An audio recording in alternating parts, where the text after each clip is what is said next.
So now we'll move on to our second state, starting with the state DOT or agency experience, and we'll move on to Virginia. So our next speaker is going to be Stacy Diefendorfer.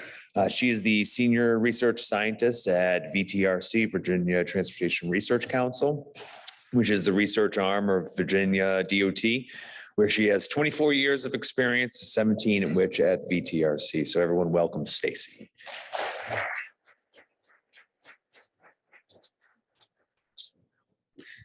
Hi, everybody. Good afternoon. Hopefully we're moving right on through the afternoon and lunch is not setting in too much. I'm Stacy Diefendorfer. I'm with VTRC, and I'm talking a little bit about the Virginia perspective on BMD. I don't have an acknowledgement slide because, quite frankly, I don't think there's enough space in a presentation for the acknowledgements. We've been working with BMD for since 2016, 2017. And it's the sort of effort that half the DOT is involved. Most of our industry is involved in some form or fashion. So I just want to say to the folks that are out there virtual and the handful that are here in person, we appreciate it. I mean, this has been a very, rewarding experience. The primary motivation for VDOT looking at balanced mix design is lifespan of our pavement. When we moved to super pave from Marshall mix design in the late 90s, early 2000s, we replaced the issue of rutting with cracking. And so the pendulum swung a little too far the wrong way or the other way. So our goal here is to go back and rebalance our mixes and improve our durability. Some of the benefits that we think this will have, to be able to use tests that actually relate better to performance. We know volumetrics can indicate a good or bad mix, but we also know that we've seen mixes with perfectly adequate volumetrics and perfectly terrible performance. We want to be able to look at performance-related tests that we can run during production. We know that production is not controlled by something like a performance-related test. We're back to volumetrics for control, but if we can keep monitoring that performance, we can catch things before they get on the road or shortly thereafter.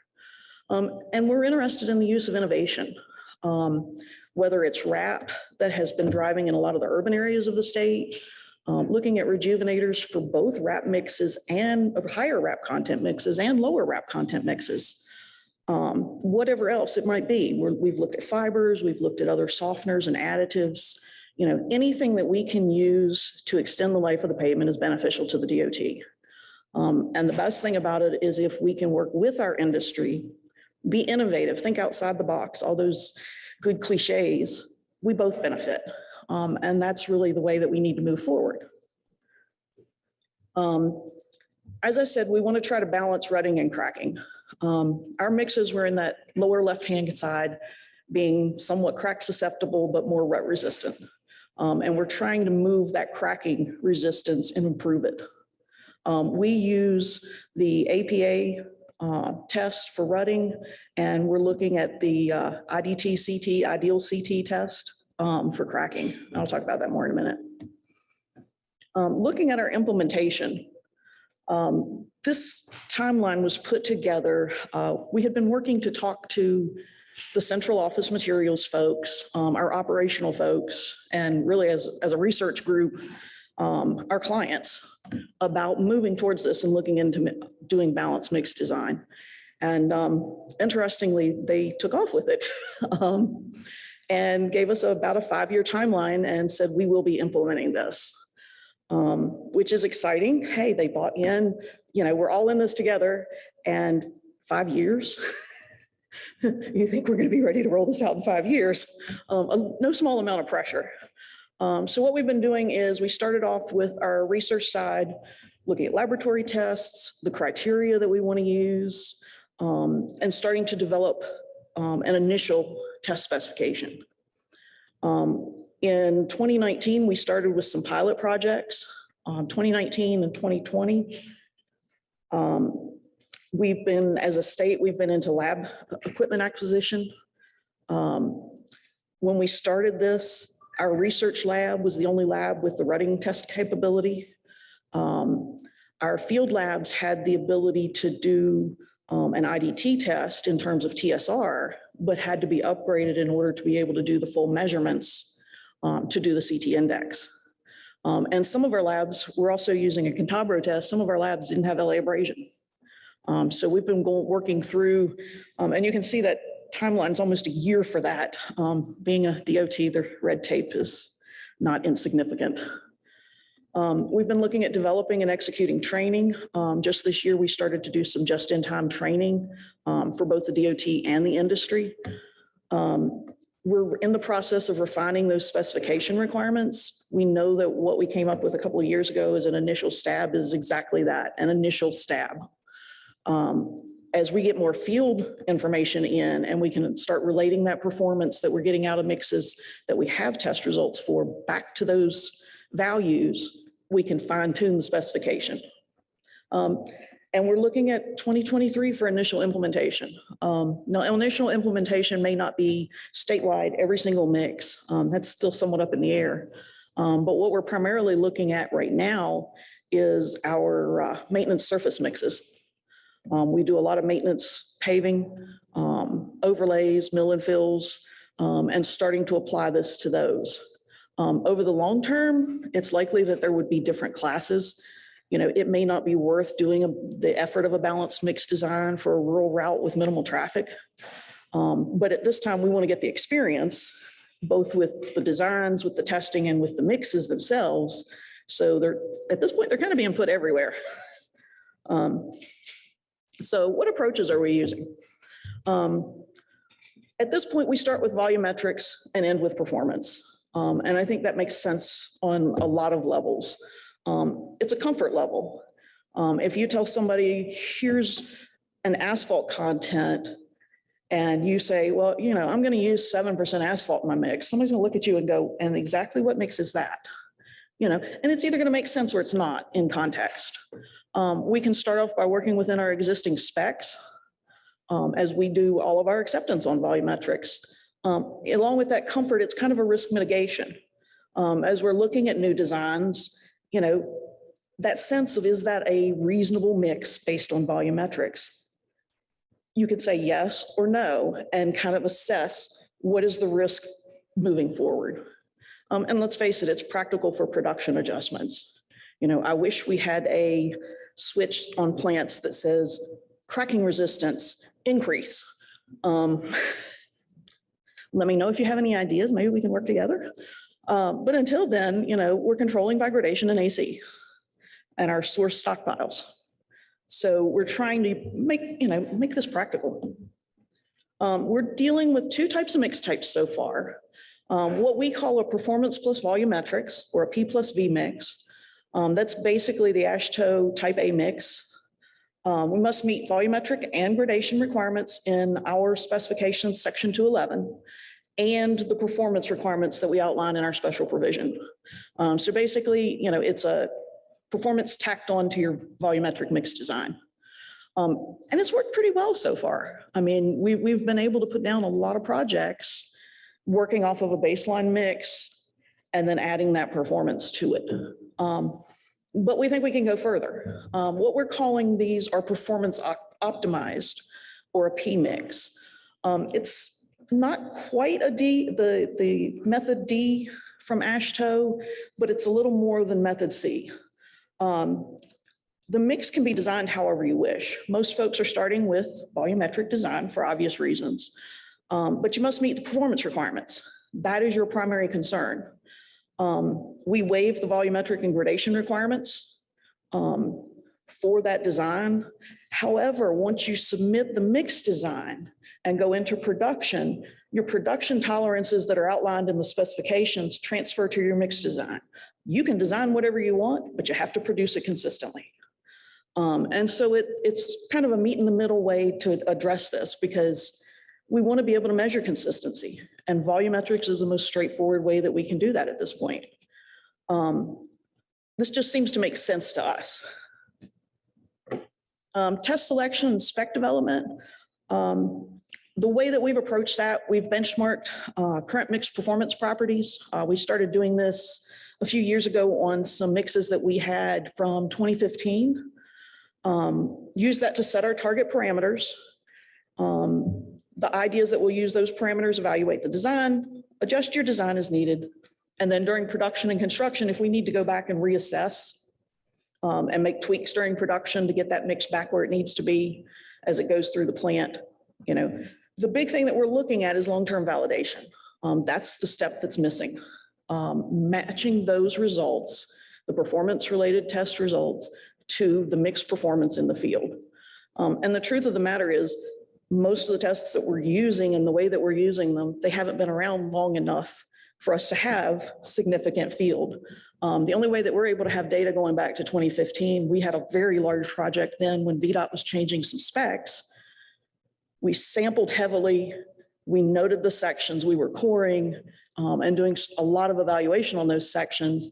And we sampled a lot of mix and had extra mix, so that as things like this, the ideal CT test came along, we were able to say, okay, we have this mix that's been in storage, stored properly, closed boxes, the whole 9 yards.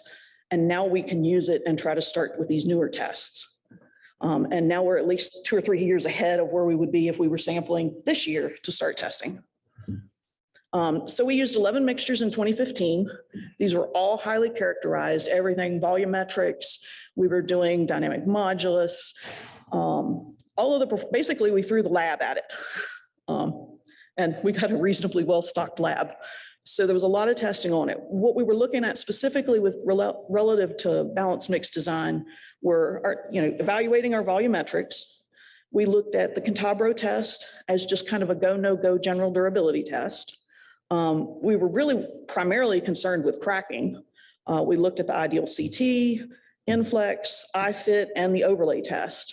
As we had used the overlay test a little bit for prior work, the ideal CT, Inflex, and iFit we had the ability to run them, and I don't want to say they're variations on a theme, but they're all an indirect tensile type test.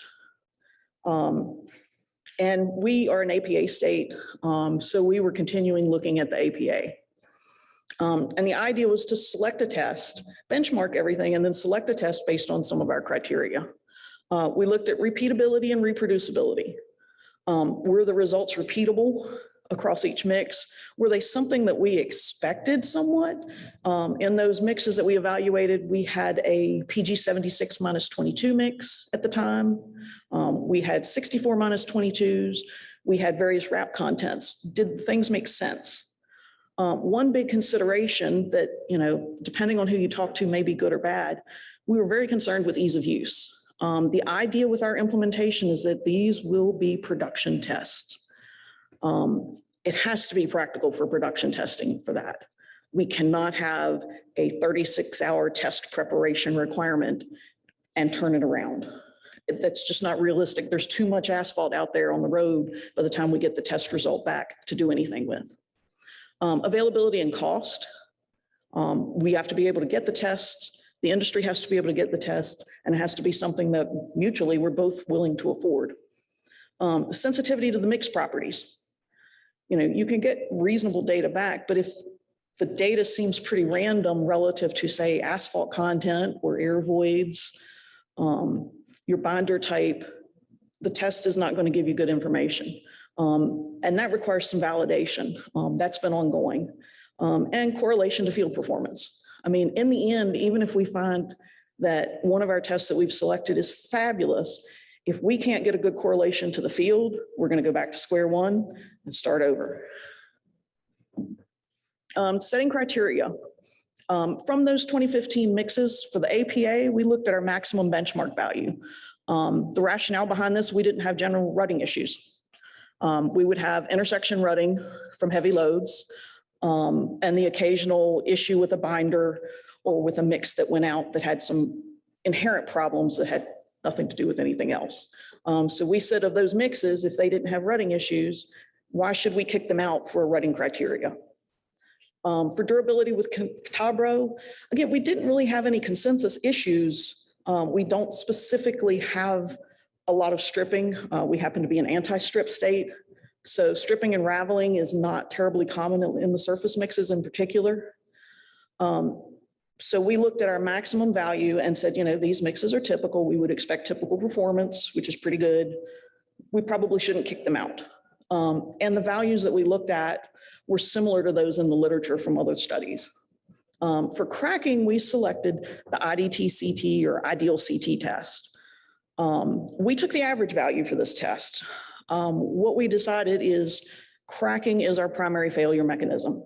Now, whether that be fatigue cracking, surface cracking, you could be arguing whether it's top down, bottom up, side to side at this point, but the end result is our mixes crack. And so since that was our failure mechanism, we wanted to be conservative. So we took an average value wherein we assumed that approximately half of our mixes should perform reasonably well. Half of them probably were not. And we took the average value of the CT index results from all of those mixes. Additionally, that value happened. Interestingly enough, we have Turner Fairbanks in our backyard, which is fantastic. And they had been doing some ALF work looking at the CT index. And even more conveniently, a lot of our local Virginia contractors, they're the ones that pave the ALF. And even better, sometimes it's based on Virginia style mixes. So we had a nice little capability to look. They weren't exactly matched up, but we indicated that at about the CT index of 70, mixes that had a higher CT index, the couple that there were, they seemed to perform better. Those that were lower performed less well. It lined up reasonably with what we were looking at with our handful of example mixes, and helped us say that, we thought that decision for now was the right one.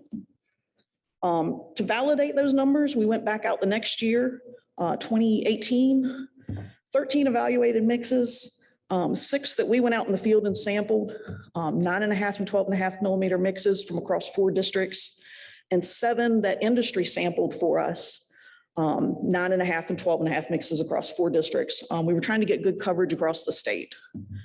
For those, we ran all of the testing and we compared it to what our criteria were. For rutting, we're looking at 8 millimeters maximum. Our test temperature is 64. Virginia has not had the best experience with APA because our prior temperature was 49, and nothing cracks at 49 degrees in Virginia. Ruts, sorry, not cracks, ruts.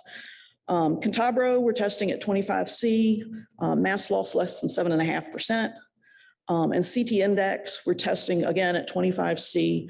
The index needs to be greater than or equal to 70. In the process of doing this, the Cantabro and APA during design are aged for 2 hours, and the CT index is for 4 hours aging in accordance with it being a performance type test. So 2021, this has been kind of gaining speed. In 2019 and 2020, we did field performance trials.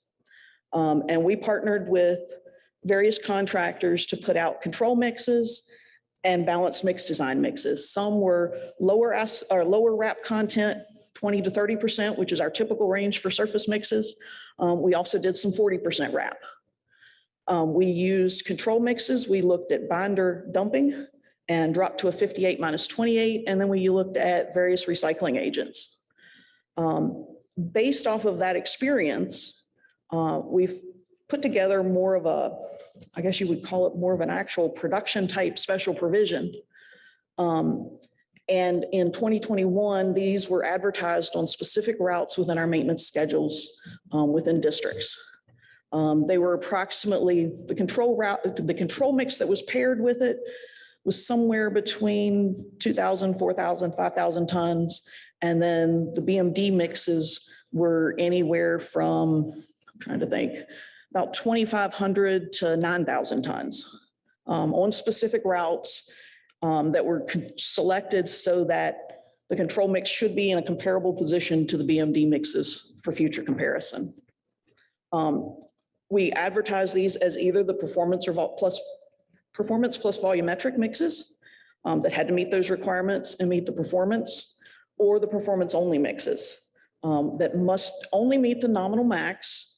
Gradation and volumetrics were waived, but those production tolerances were applied to the JMF. So in addition to this, we had two special provisions. This gets more complicated. And we apply one special provision to mixes with wrap contents of 30% and below. What that allows, those are our typical mixes. As we've been looking at higher wrap contents and trying to get more recycle used, we have a special provision that accounts for above 30%. Typically, we're looking at 35 to 40% so far, just due to some of its supply, some of its wrap quality, and some of its plant capability. For this year, our production testing QC, in Virginia, the contractor takes care of all QC QA. VDOT goes in and handles the independent monitoring and validation. We work off of a 4,000 ton lot. For these jobs, the testing could be applied to a 2,000 ton lot as needed. QC performance test results were due in 2 weeks, if at all possible. Sometimes that's happened and sometimes it hasn't from this season. And this season, when we've been doing this, quite frankly, over half of the producers that got these scheduled contracts had not worked with us on a BMD.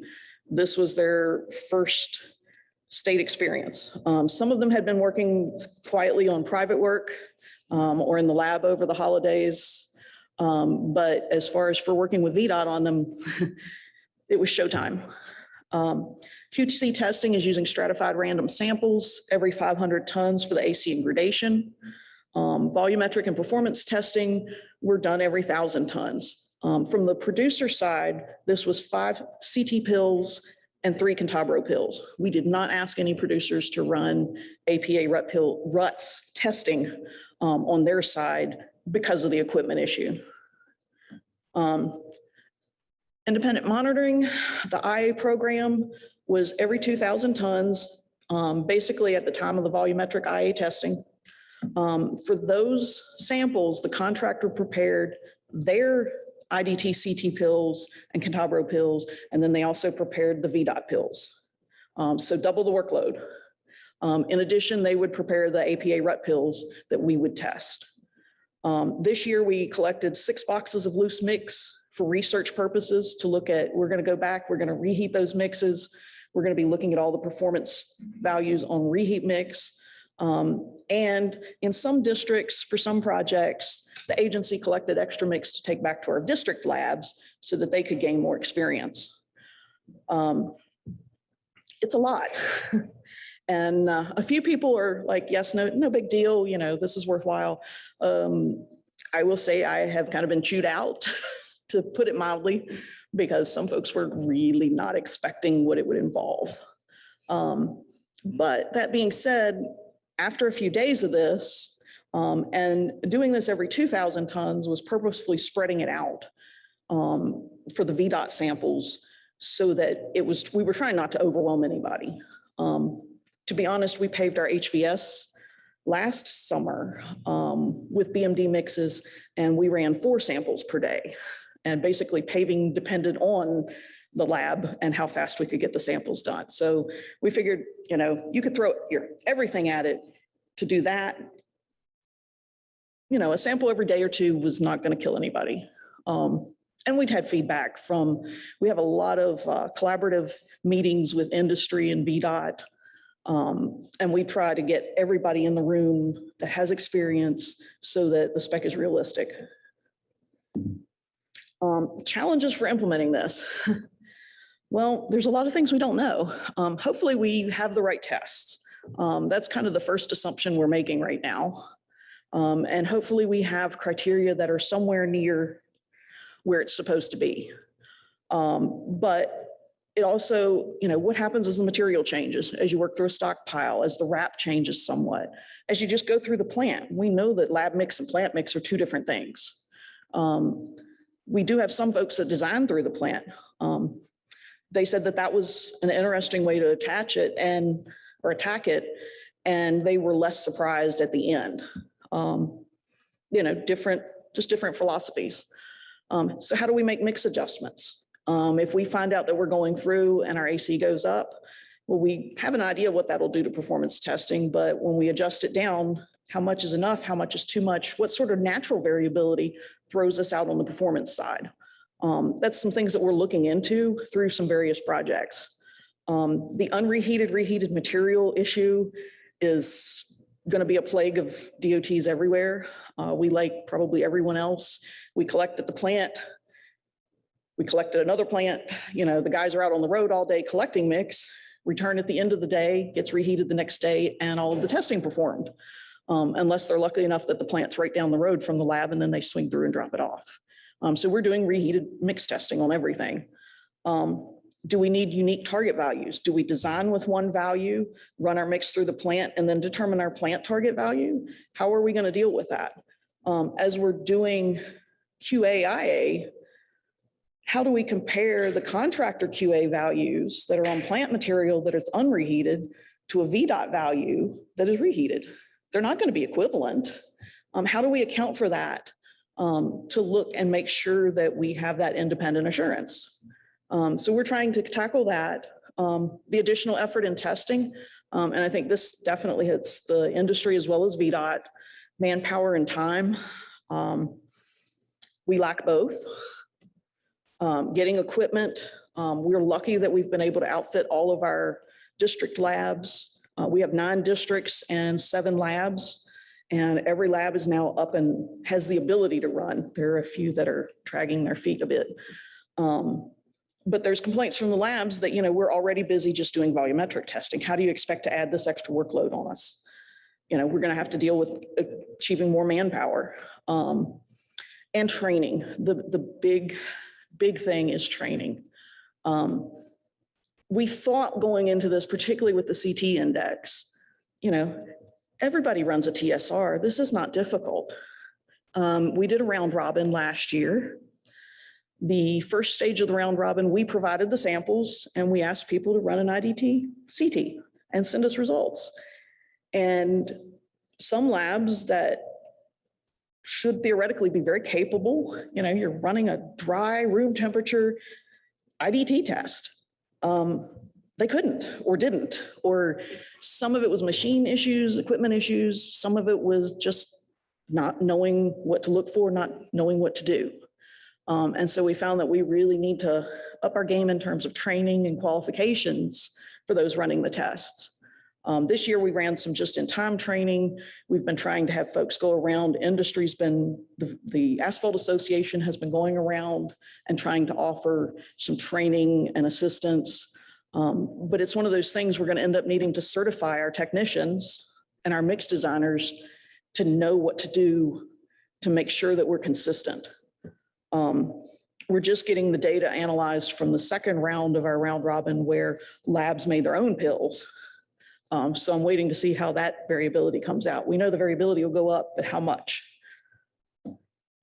The challenging tasks, initially agency and industry buy-in. I think as we've all realized that this is a mutually beneficial opportunity, more and more people get on board. The folks that are forward thinking and that say, you know, this is how business is today, but we know it's going to change in the next 2, 5, 10 years, are eager to start looking at this in more and get it out even faster because we've got opportunities to do things differently and we've got opportunities to do things better. Figuring out the testing, field verification, you know, the lack of precision and bias statements we're working on, the reheat, non-reheat differences, looking at the training, making sure everybody follows the same test procedures. I think what happened when SuperPave came out, there was a huge push for training because we were doing different things. And we were looking at them differently. And I think we've gotten a little lax. Everybody knows how to bulk a pill, but everybody knows how to bulk a pill slightly differently. That gives you a slightly different result. We need to get back into step, you know, and work like that, you know, smoothly coordinated machine that everybody does it the same way, not just their way. Addressing aging is a big concern. There's lots and lots and lots of aging protocols being suggested, but how do we know what's the right one? And more as importantly as how do we know what's the right one, what right one will work not just for research, but for actual design and production. And again, the equipment procurement and manpower have been a big issue. And that wraps up the VDOT side.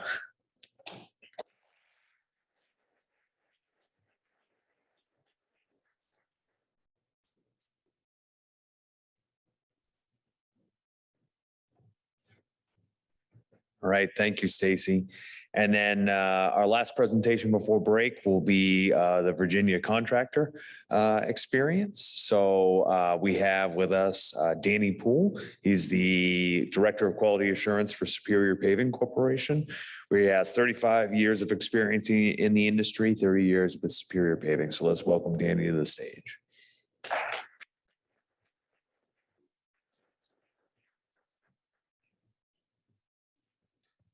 Thank you, Derek. I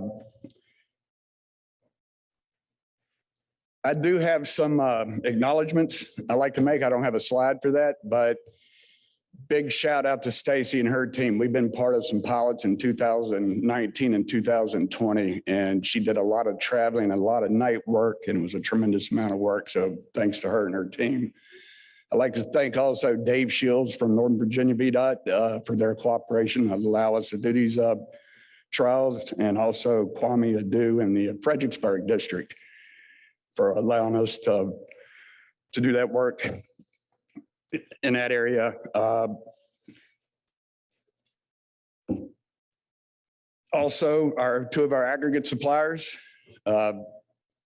Falcon Materials and our biggest supplier, Luckstone. I tell you what, they've bent over backwards for us to come up with different innovations and aggregate changes to help us be successful. So it's usually a big deal.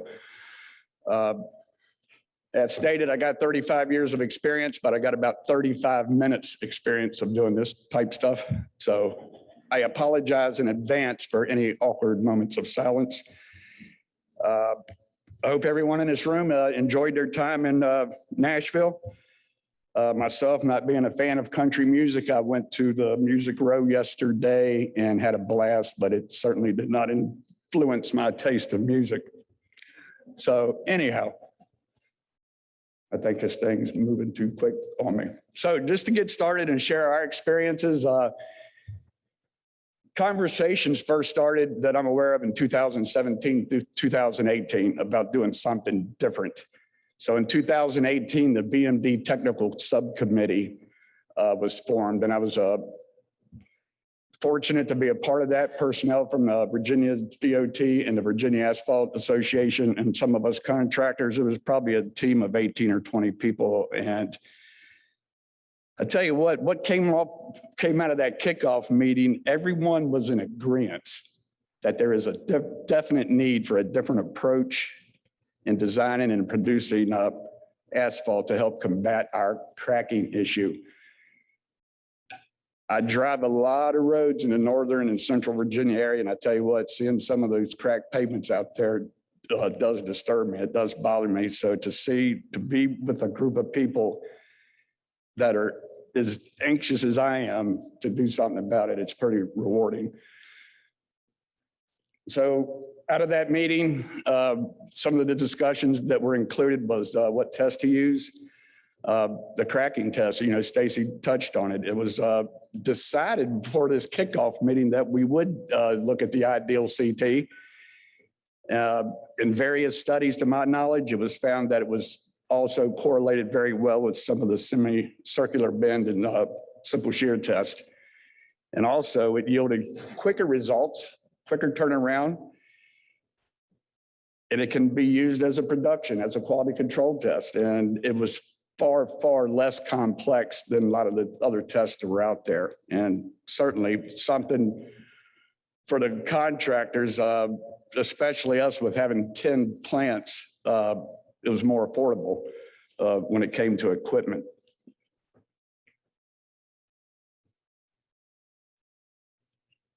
Speaking of equipment, well, let me continue with the Cantabro. The Cantabro, thought as a binder check durability. We ran a lot of those. We borrowed one. We borrowed an LA abrasion. And I'm just now telling Alicia this. We borrowed one from Luckstone and it did break. Should have told you earlier, but the flight inside of it fell out. So we purchased one. We purchased a different brand and it also broke. So they're very expensive. We talked to the manufacturer. So if anybody out there is going to eventually buy LA abrasion, it's something you might want to think about. I don't know if they were designed to take that pounding from those asphalt specimens. As Stacy touched on, we have not purchased an APA machine yet. We have evaluated some of our mixes, a lot of them that a research council did for a job mix verification for us. And we sent some to a third party lab to have some results done for us. I haven't seen any rutting in Virginia, especially the part of the state that I'm very familiar with, in a number of years. So that kind of gives me some hope and some promise that we can really do something going forward in increasing our numbers on our ideal CT numbers and make it a huge improvement on these mixes. So maybe we're quite a ways from getting back to the rutting issues we had years ago. The equipment, I'll tell you what, there's just as many as equipment manufacturers out there and models as there were cracking tests on the table. We haven't made any huge investments in purchases of equipment yet. We purchased enough to satisfy our 10 facilities and where we can transport specimens up and down the road. I'm really anxious to hear the round robin that Research Council did using various equipment types and brands and see how those numbers compare. Discussions also include the type mixes. You know, right now we're concentrating on the 9.5 and 12.5 sampling, frequencies, procedures, test methods, and pilot programs. So speaking of criteria, as Stacy touched on, the ideal CT value was equal or greater than 70. So not counting any of our low wrap mixes where I work or virgin mixes, our allowable VDOT 30% mixes, that puts us about 20 surface mixes that we're evaluating in-house. And I tell you what, we're feeling pretty comfortable with the 70 value. And I've had conversations with people, some of within this room today, is 70 the really right value for production through the plant? You know, to me, I don't know if I'm completely sold on that because maybe it needs to be higher. I know during mix design on the 4-hour aging, the short-term aging, our values are similar, but they are less. But they're more close to the 70 range than what we're seeing now through production. And what really excited me about jumping on board on this, we get to look at all our mixes. And so we have seen right off the bat where 2 of our mixes needed addressing fairly quickly. And I know I'm jumping ahead here. The Cantabro, let me just jump back with that. We've run a great deal of those Cantabro tests. To me, right now, it doesn't really seem too concerning with our mixes. But in the past, we ran a lot of Cantabro tests on porous mixes and how sensitive that test is to a variant. I mean, within a 1/10, 2/10, 3/10 of binder. I mean, it was a great spread of difference, a big difference in binder content on those results. So we really pay attention to the Cantabro when we're doing the porous mixes.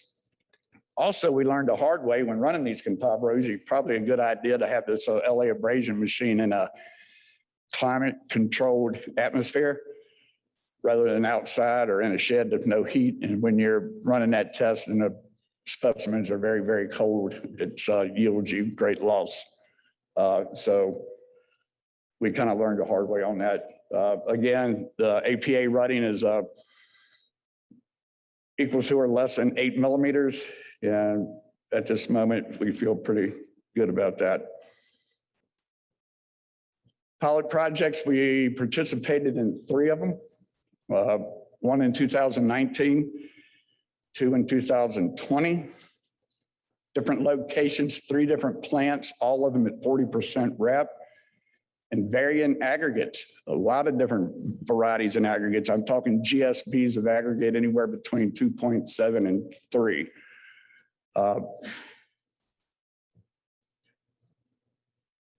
And those two mixes I have on there, I'm going to talk about what we did. Those two of those mixes needed some immediate attention.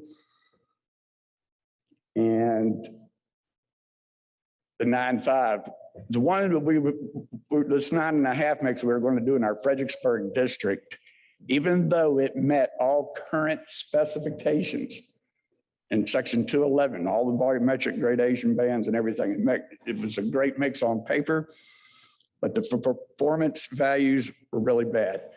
So talking to Kwame and Stacy, we all agreed that we pull the plug on it and maybe do it next year. So it really gave us an opportunity to make a change in that mix very quickly, in which we did. And in that 9.5 mix, we have, of course, wrap, and we have 2 washed 10 products and a number 8 stone. The difference in the gradation is similar in those 2 products, but the FAA defined aggregate angularity in those 2 products are huge. It's a big, big difference. Unfortunately for us, the product that was going to, bring better quality to our mix was the one we had to import. So we ended up importing. Well, we were importing this product, but now we got to use a lot more of it, and it created VMA. It increased our binder content, and the ideal values really, really seen a difference. I mean, they really, really increased. The 12.5 is still being addressed at this moment. It's kind of on a borderline. We're not comfortable with it. So I'm having conversations with our aggregate supplier at this moment on the number 78 stone. The flat and elongated on the 3-to-1 ratio is currently at a 6.4, which is a great product if you're running SMA.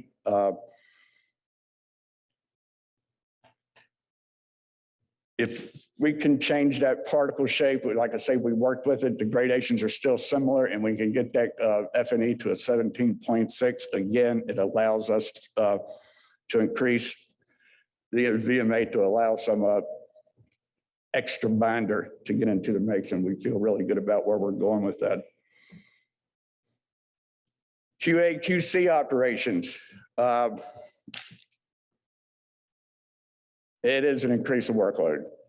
I'm part of the subcommittee, and we're looking at all these proposed specifications, testing frequencies and all this stuff. And, when you're in a room like that with a positive people, you're all pumped up. Yeah, let's do it. Then when you get the job and you got to talk to your folks, and this is what we're going to do, it's a different story. But I tell you what, with a lot of planning, you got to be very, very well organized in running these pilots.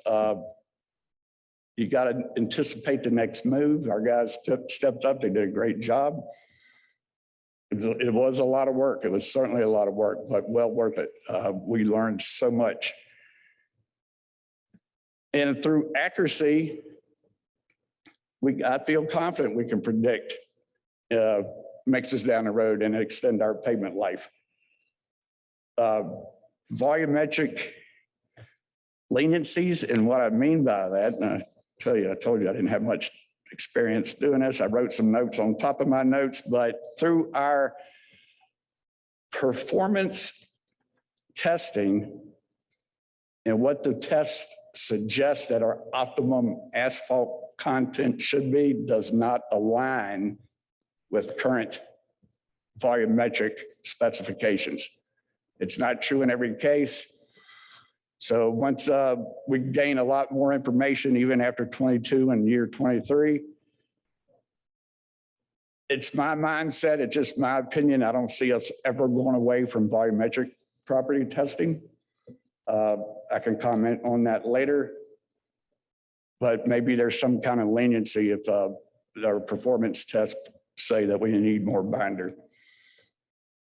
And through all that stuff, I'm confident that we can make a difference. We can actually deliver a better quality product. I want to talk about recycling agents through all our 3 projects. Our pilots, we used a recycling agent on all 3 of them, partnering with 3 different manufacturers.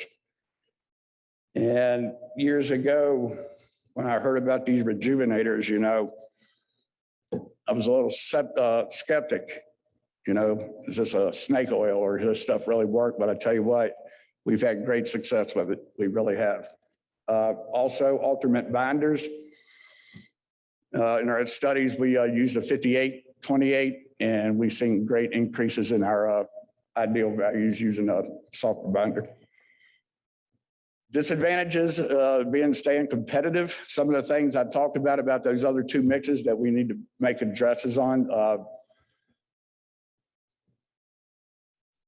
Are you bringing in different products? I mean, you have to increase your binder. And that's why I'm so excited to work where I'm work at, because we're jumping in with both feet. I mean, we're looking at all our mixes. So when 23 does get here and it's finally spec'd, there's not going to be any surprises. So to remain competitive, we're finding getting a lot of those answers now. Another disadvantage, and when I put this together a while back, you know, to creating specimens immediately, and this isn't true for all our plants, but we have 4 plants that we, on an average day, we ship anywhere between 2,000 and 5,000 tons a day. And at that sampling frequency, it can get busy. And you got to be creative and you got to think of the next step. It's challenging sometimes. And so that's why I have additional oven space in there. You know, some of our labs were slower producing labs, and even the ones that are high producers, we still don't have the oven space when you're pulling those many samples, and additional lab space. You know, where are you going to put this equipment? It's all things to think about and could be a disadvantage to a producer. Through our journey so far on improving test results, change in particle shape, I think I put up there with any of them. We learned that, like I say, our ag producers, they changed some of the practices and that they're doing to help us be successful. F&E, fine aggregate angularity, makes a huge difference in what we've seen so far. Changing gradation is certainly a factor as well. It's right up there. Increase in binder is certainly a difference maker. Use of recycling agents. I don't have the values in front of me. That wasn't an intent of my presentation today to go over values, but it's made a believer out of me, and it's certainly helped our numbers. And someone mentioned before the adjusting the feed of your wrap. I don't think we're much interested in feeding less than 30% wrap. So that's why we're exhausting all these different avenues before we cut our feed and wrap. We got more wrap than you can even possibly think about. It's incredible in Northern Virginia, the amount of wrap up there. It's crazy. Looking back, if I would have done anything different, looking back, talked about the 3 pilots that we did 40% wrap in. There's no interest from the department right now to go over 30% wrap. It's shelved for the immediate future. There was a lot of time and effort put into those studies. I mean, a tremendous amount of work. But I don't look at that and say it's all for nothing. It was still good work, it's still good data, and it's still 3 pavements that we can continue to monitor all the time. So it wasn't all for nothing. And I feel confident at some point we'll be looking at higher wraps. I mean, we have a couple plants that are engineered to run high wrap, and the wrap is there, and I'm gonna stay on top of it. Also, looking back, a different approach. If we didn't do the high wraps, maybe we could have done those studies in 2021 or 22 or 23, but that's not the case. But if I could go back and we didn't do those high wraps, I would have certainly focused on varying gradation blends on all our mixes. Different aggregate properties. If there's some manipulation we can do with some particle shape, you can't really change the GSBs. They are what they are. And I probably would have collected samples myself and done reheats. It's something we didn't do. And we're going to start doing that. We're doing it this year, and we're going to continue to do it to build our database, our own internal database. I would have looked at different equipment manufacturers. I would have maybe, hey, let us bring in a piece of your equipment. You know, I know it's some extra work, but let's run some ideals on your test clip. Let's run some ideals on the Smart Jig or all the different makes and models out there. That would have been great to look at. Looking forward, moving on. I tell you what, I want to look at the short-term aging we have immensely, but I want to keep looking at it. The short-term during design process versus production. I certainly want to look at the long-term aging. And I tell you what, I'm gonna have to be really creative moving people around to some of our slower plants, hiring more people, moving folks around because it's a 12-hour aging process. And I want to use rejuvenators. I want to compare control mixes with what we're doing right now with just the anti-strip. I want to use rejuvenators. I want to look at that and all that data. I want to let VDOT see it and get their opinion on it. And I'm not giving up on it. Aggregate blends and different sources. I touched on that already. Training our employees is such a huge deal. We've been doing that. We're going to do more of it from this point through the remainder of this year in one of our labs. It's big enough to have classes in there and to do extensive training. And I've already got dates set out. We're going to do continue to do training. I think the biggest thing I'm looking forward to is our continued partnership with VDOT. It is so huge. I can't say enough about the Research Council and the districts, the 3 districts that we work in. It's just been awesome. I want to continue that partnership, and certainly with the Virginia Asphalt Association. I have no idea how much time I had. I didn't see Derek standing up, so I'm probably out of time. So that's all I got, folks. Thank you.